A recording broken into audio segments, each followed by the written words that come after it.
پیارے آقا علیہ الصلوۃ والسلام نے ایک اور حدیث پاک میں ارشاد فرمایا،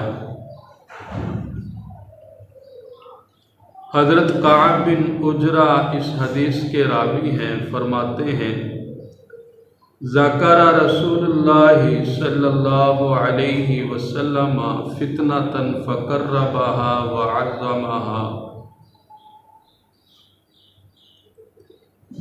فقال ثم مر رجل متقنع في ملحفة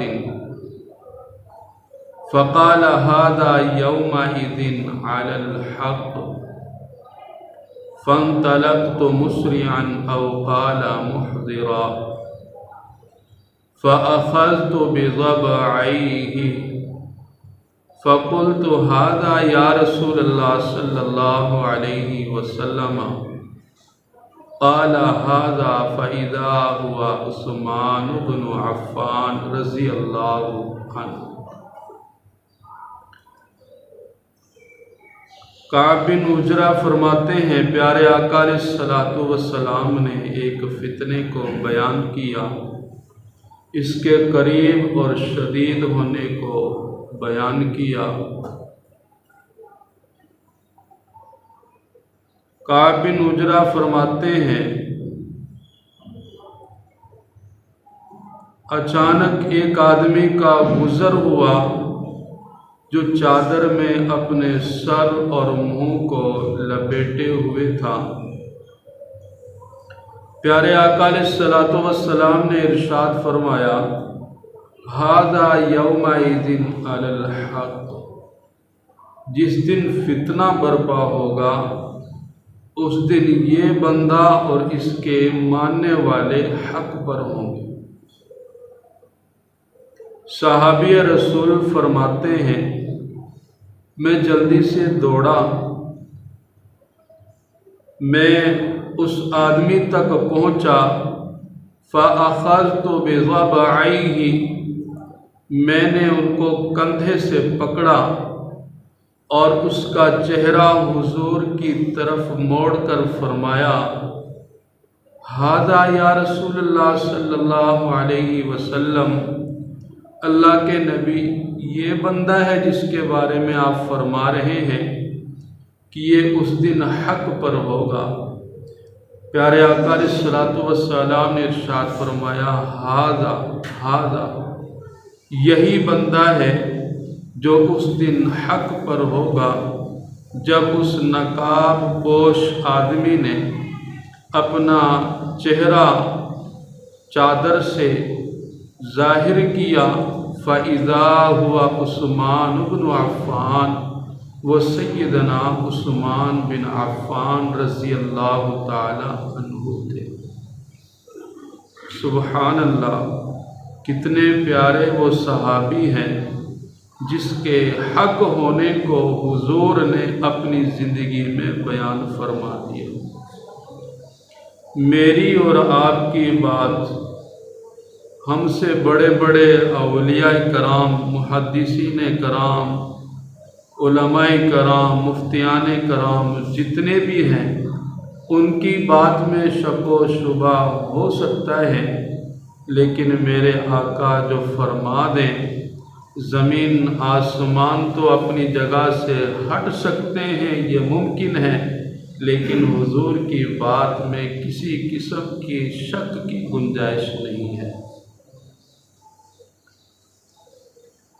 سیدنا عثمان بن عفان کی موت آئی، قابل رشک موت ہے، آپ کو شہادت کا رتبہ ملا، شہادت کی موت ملی، اور شہادت سے قبل بہت ہی خوبصورت اعمال کیے۔ پہلی حدیث کا بھی تعلق امام احمد بن حنبل نے اس کو روایت کیا ہے، اور یہ بھی حدیث جو آپ حضرات کے سامنے ذکر کرنے لگا ہوں، اس حدیث کو بھی امام احمد بن حنبل نے روایت کیا ہے۔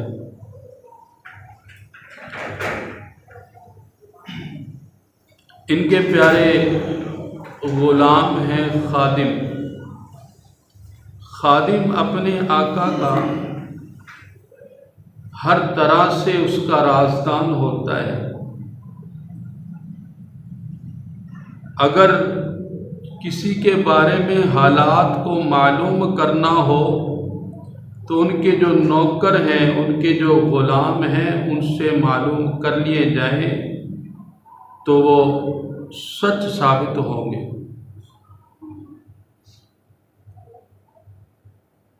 ان مسلم ابی سعید مولا عثمان بن عفان، سیدنا عثمان بن عفان کے غلام مسلم بن ابو سعید وہ فرماتے ہیں ان عثمان اعتق 20 مملوکا، سیدنا عثمان بن عفان جس دن شہید ہوئے سب سے پہلا عمل کیا کیا؟ 20 غلام آزاد کیے۔ اپنی شہادت سے قبل کتنے غلام آزاد کیے؟ 20 غلام آزاد کیے۔ پتہ ہے میری شہادت ہو جائے گی۔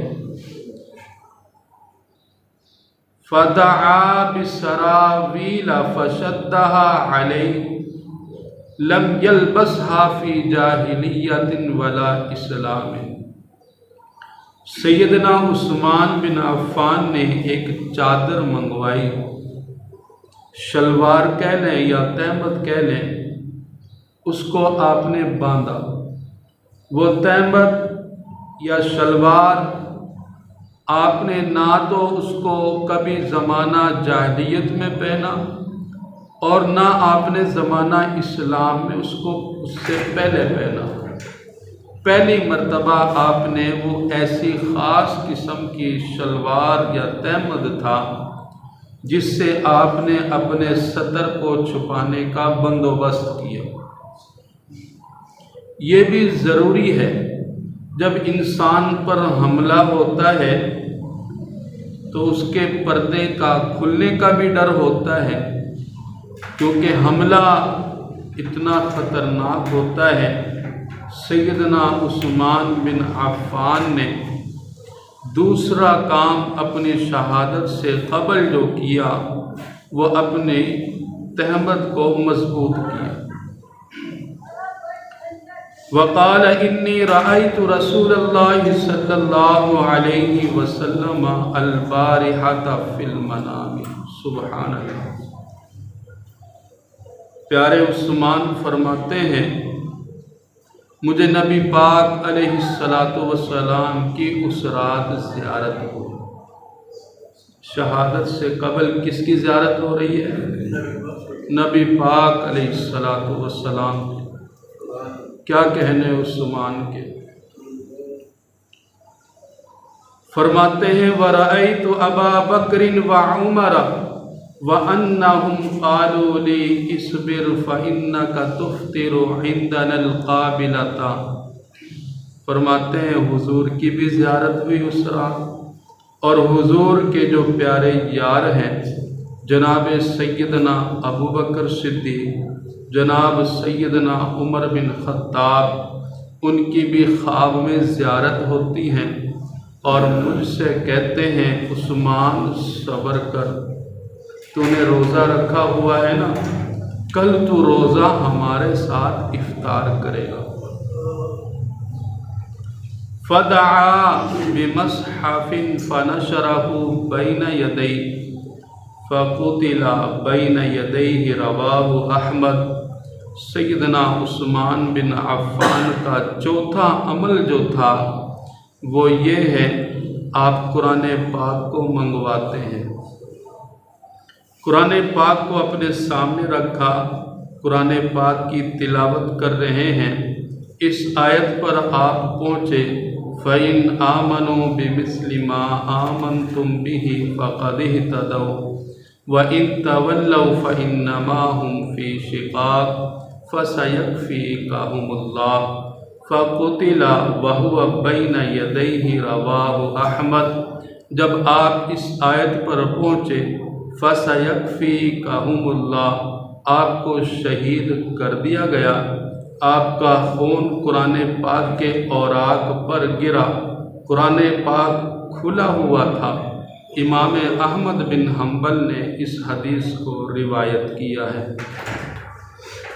تو کتنی خوبصورت آپ کی شہادت ہے۔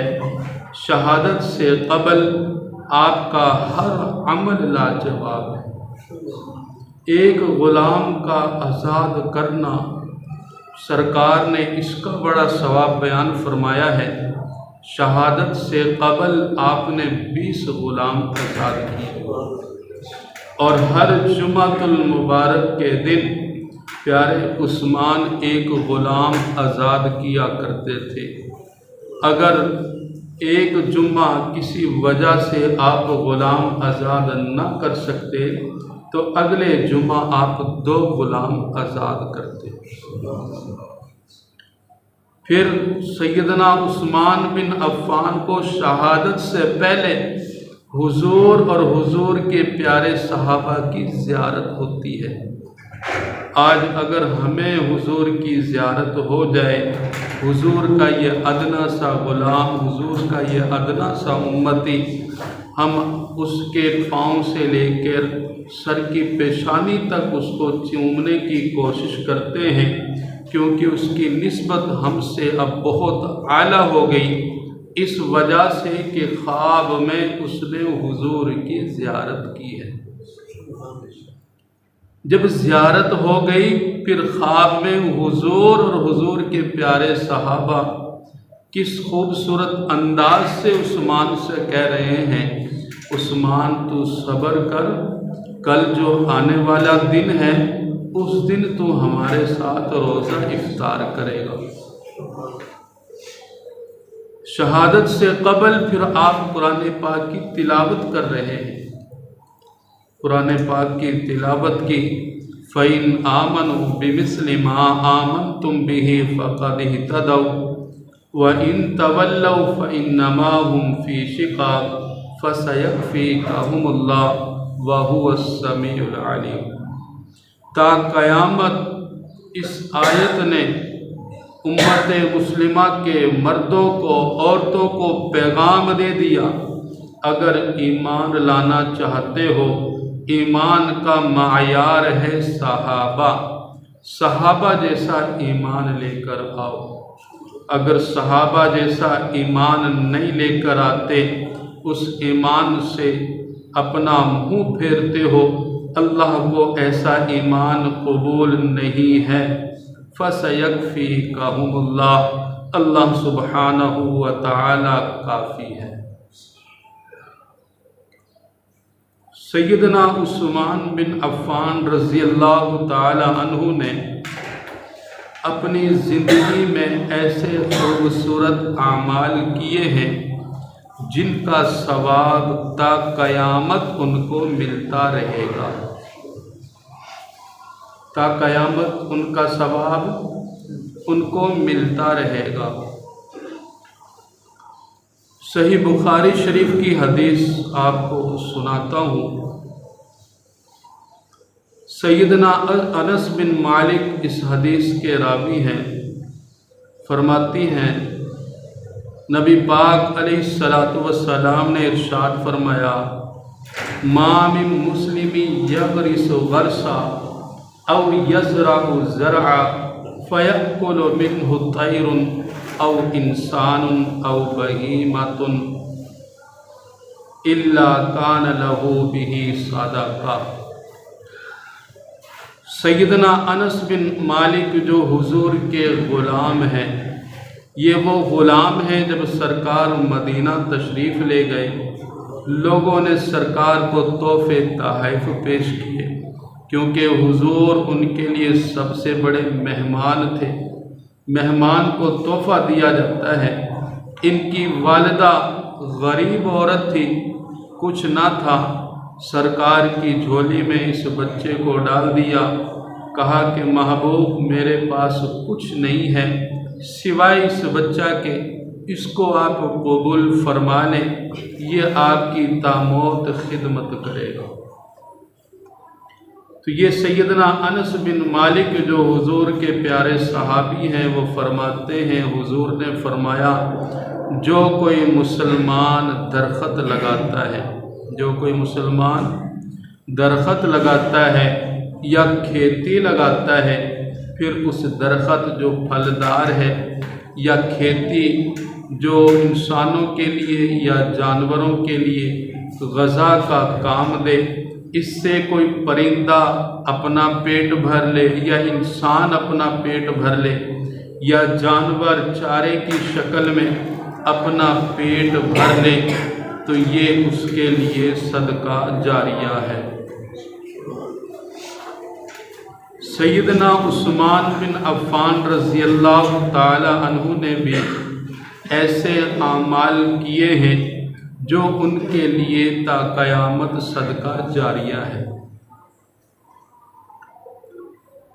سیدنا عثمان بن عفان رضی اللہ تعالیٰ عنہ کے جو خوبصورت اعمال ہیں وہ سارے کے سارے اس حدیث پر فٹ ہوتے ہیں۔ پیارے آقا علیہ الصلوۃ والسلام نے ارشاد فرمایا سبع یجری للعبد اجرہن وہو فی قبرہ بعد موتہ، 7 چیزوں کا ثواب بندے کو مل جاتا ہے اس کے مرنے کے بعد، بندہ قبر میں ہوتا ہے اور اس کا ثواب اس کو پہنچتا رہتا ہے۔ پہلا عمل کیا ہے؟ من علم علما، جس نے علم سیکھا اور سکھایا۔ صحابہ کرام علم کے شوقین تھے، علم سیکھتے تھے اور علم آگے سکھاتے تھے۔ حضور کے پیارے داماد سیدنا عثمان بن عفان سے ایک حدیث بھی روایت ہے، آپ فرماتے ہیں خیرکم من تعلم القرآن وعلمہ، لوگوں تم میں سے بہترین وہ ہے جو قرآن پاک کو سیکھے اور دوسروں کو سکھائے۔ تو سیدنا عثمان بن عفان نے علم سیکھا بھی ہے اور اپنے خلافت کے دور میں آگے علم کو پھیلایا بھی ہے۔ دوسرے نمبر پر ارشاد فرمایا او کرا نہرا، جس بندہ نے نہر کھود دی، او حفرا بئرا، یا کنواں کھود دیا۔ جناب سیدنا عثمان بن عفان نے جو کنواں خرید کر دیا، امت مسلمہ کے تمام لوگ جانتے ہیں، اس کنواں کا نام ہے بیر روما۔ وہ کنواں اس وقت تو کنویں کی شکل میں تھا، آج وہ نہر کی شکل میں ہے کہ جس طرح نہر سے کثیر تعداد میں لوگ فائدہ حاصل کر سکتے ہیں، اسی طرح آج اس کنویں سے لاکھوں کی تعداد میں بیک وقت مسلمان اس سے فائدہ حاصل کر رہے ہیں۔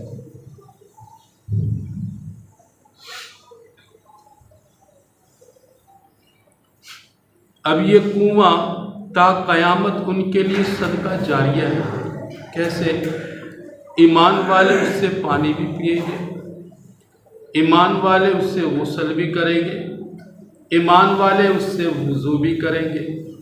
حدیث پاک میں تو یہ ارشاد فرمایا کسی بندہ نے ایک گلاس کسی کو پانی پلا دیا، اس کو ایک غلام آزاد کرنے کا ثواب ملتا ہے۔ میں قربان جاؤں سیدنا عثمان غنی کی اس شان پر، آپ نے کنواں خرید کر 60,000 دینار میں لوگوں کے لیے وقف کر دیا۔ ان کے اپنے اور غیر آج تک نہ جانے کتنا پانی اس سے استعمال کرتے ہیں، اس سے پیاس بھی بجھاتے ہیں، وضو بھی کرتے ہیں، غسل بھی کرتے ہیں، اور پھر اس سے نماز پڑھتے ہیں، قرآن پاک کی تلاوت کرتے ہیں۔ یہ سارا کا سارا ان کے لیے کیا ہے؟ صدقہ جاریہ ہے۔ آج ہم بھی کسی کو ترغیب دیتے ہیں تو کیا کہتے ہیں؟ جی مسجد میں پانی کی سہولت نہیں ہے، آپ یہاں پمپ لگوا دیں۔ پھر اس کو ترغیب دیتے ہیں جناب ہماری مسجد میں جتنے لوگ نماز پڑھنے کے لیے آئیں گے آپ کے لگائے ہوئے پمپ سے وضو کریں گے، نماز پڑھیں گے، وہ سارا کا سارا اس کا ثواب آپ کو ملے گا، اور ان کے ثواب میں کسی قسم کی کوئی کمی نہیں آئے گی۔ تو کیوں نہیں بیان کیا جاتا سیدنا عثمان بن عفان نے اتنا بڑا کنواں مسلمانوں کو خرید کر ان کے لیے وقف کر دیا، اس کا پانی بالکل فری ہے، تا قیامت اس کا ثواب سیدنا عثمان بن عفان کو ملتا رہے گا۔ تیسرے نمبر پر ارشاد فرمایا او غرس نخلا، کسی بندے نے درخت لگا دیا، کسی بندے نے درخت لگا دیا تو اس درخت کا ثواب بھی اس کے لیے صدقہ جاریہ ہے۔ سیدنا عثمان بن عفان نے مدینہ سے تقریباً 1 میل کے فاصلہ پر زبدہ نامی جگہ پر جانوروں کے لیے اس جگہ کو چراگاہ بھی بنوایا اور وہاں خوبصورت درخت بھی لگوائے تاکہ مسافر بھی آرام کریں اور مسافروں کے جو جانور ہیں یہ ان کے لیے چراگاہ بھی بن جائے۔ حدیث پاک میں جو کچھ بیان کیا گیا ہے وہ سارے تقریباً اعمال وہ ہیں جو سیدنا عثمان بن عفان نے اپنی زندگی میں کر دیے ہیں۔ او بنا مسجدہ، یا جس بندہ نے مسجد بنا دی، آج بھی مسجد کا امام یہی کہتا ہے لوگوں مسجد زیر تعمیر ہے، اس میں حصہ ڈالو، یہ تا قیامت آپ لوگوں کے لیے صدقہ جاریہ ہے۔ کیوں نہیں کہا جاتا سیدنا عثمان بن عفان نے مسجد نبوی کی توسیع فرمائی اور اس میں اپنے قیمتی رقم کو خرچ کیا تا قیامت مسجد نبوی میں لوگ نماز پڑھتے رہیں گے اور اس کا ثواب سیدنا عثمان بن عفان کو ملتا رہے گا۔ یہ چھوٹی سی مسجد ہم اس کے بارے میں کہتے ہیں جی کہ جتنے نمازی ہیں آپ کی تو بخشش ہو گئی، آپ نے تو اس میں حصہ ڈال دیا، مسجد بنوا دی۔ اور سیدنا عثمان بن عفان نے تو اس وقت اس مسجد میں حصہ ڈالا جب اشد ضرورت تھی، جو اشد ضرورت کے وقت کام آئے اس کا احسان زیادہ ہوتا ہے۔ آج مسجد نبوی ہر وقت اعمال سے آباد ہے، 1 سیکنڈ کے لیے بھی مسجد وہ بند نہیں ہوتی، 1 سیکنڈ کے لیے بھی مسجد ویران نہیں ہوتی، ہر لمحہ ہر گھڑی اس میں اللہ سبحانہ و تعالیٰ کی عبادت کسی نہ کسی صورت میں کی جاتی ہے۔ تو مسجد نبوی ان کے لیے سیدنا عثمان بن عفان کو جو مانے یا نہ مانے وہ بھی اس مسجد میں نماز پڑھتا ہے، وہ بھی اس مسجد میں نماز پڑھتا ہے۔ سیدنا عثمان بن عفان نے تو تا قیامت مسلمانوں کے لیے یہ سہولت مہیا کر آپ دنیا سے رخصت ہو گئے۔ سیدنا عثمان بن عفان کے لیے 6 نمبر پر جو صدقہ جاریہ ہے او ورثا بمصحف، جو کسی کو قرآن لے کر دے دے، جو کسی کو قرآن لے کر دے دے۔ آج ہم یہی کہتے ہیں جی فلاں مدرسہ میں بچے تعلیم حاصل کر رہے ہیں اور وہاں قرآن پاک کی ضرورت ہے، جناب آپ وہاں قرآن پاک پہنچا دیں، جتنے بچے پڑھیں گے، ناظرہ پڑھیں گے، حفظ کریں گے، یہ آپ کے لیے صدقہ جاریہ ہے۔ میں قربان جاؤں سیدنا عثمان بن عفان کے کہ جنہوں نے قرآن پاک کو جمع کیا۔ سیدنا عثمان بن عفان نے یہ قرآن پاک جمع کیا، اس کی ترتیب دی، اسی وجہ سے قرآن پاک کا دوسرا نام مصحف عثمانی ہے۔ پہلے اس کے نسخے جات جو تھے وہ بکھرے ہوئے تھے، ان کی کوئی ترتیب نہیں تھی، کسی صحابی کے پاس کوئی نسخہ ہے، کسی کے پاس کوئی نسخہ ہے۔ سیدنا عثمان بن عفان کی شان پر میں قربان جاؤں، آپ نے صحابہ کرام سے مشورہ کیا، بغیر مشورے کے بھی کام نہیں کیا، صحابہ کرام سے مشورہ کیا، کیوں نہ اس قرآن پاک کو ترتیب دے کر اکٹھا کر لیا جائے۔ جناب سیدنا عثمان بن عفان نے تمام نسخہ جات کو اکٹھا کیا اور ایک قرآن پاک کی شکل دے دی۔ اب تا قیامت نہ جانے ان گنت، آپ شمار ہی نہیں کر سکتے کتنے لوگ حافظ ہو گئے، کتنے مرد حافظ ہو گئے، کتنی عورتیں حافظ ہو گئی۔ ان سب کا ثواب جناب سیدنا عثمان بن عفان کو تا قیامت ملتا رہے گا۔ دنیا کا کوئی کونا ایسا نہیں ہے جہاں قرآن پاک پہنچانا، ہر جگہ پہنچا ہوا ہے۔ اور یہ قرآن پاک کی سہولت کس نے دی؟ جناب سیدنا عثمان بن عفان نے دی۔ 7ویں نمبر پر ارشاد فرمایا، او ترک ولدا یستغفر لہ بعد موتہ، یا کوئی انسان اپنے چلے جانے کے بعد نیک اولاد چھوڑ جائے اور اس کے لیے دعا استغفار کرتی رہے۔ سیدنا عثمان بن عفان کے روحانی بیٹے اور بیٹیاں آج بھی موجود ہیں جو مجھ سمیت سب سیدنا عثمان بن عفان کے لیے دعائیں کرتی ہیں۔ ہم صحابہ کی روحانی کیا ہے؟ اولاد ہے۔ جس طرح کہا جاتا ہے امی عائشہ صدیقہ رضی اللہ تعالی عنہ کے روحانی بیٹے، اسی طرح صحابہ کرام کے بھی ہم روحانی بیٹے ہیں۔ تا قیامت ان کا دفاع ہوتا بھی رہے گا اور تا قیامت ان کے لیے ہم دعائیں بھی کرتے رہیں گے۔ اگر سیدنا عثمان بن عفان کی شان کو، مقام کو تسلیم نہیں کرتے تو ان کی بہت ساری چیزیں ایسی ہیں ان سے بھی آپ کو منہ موڑنا پڑے گا۔ قرآن پاک سے کیسے منہ موڑو گے؟ اگر عثمان کی شان سے منہ موڑنا ہے تو پھر قرآن کو بھی چھوڑنا پڑے گا۔ اگر سیدنا عثمان بن عفان کی شان ہضم نہیں ہوتی تو مسجد نبوی میں بھی جانا چھوڑنا پڑے گا۔ اگر سیدنا عثمان بن عفان کی شان سے اتنا بغض ہے تو بیر روما کا پانی پینے پر قسم کھائی جائے گی کہ میں مرتے دم تک اس پانی سے فائدہ نہیں اٹھاؤں گا۔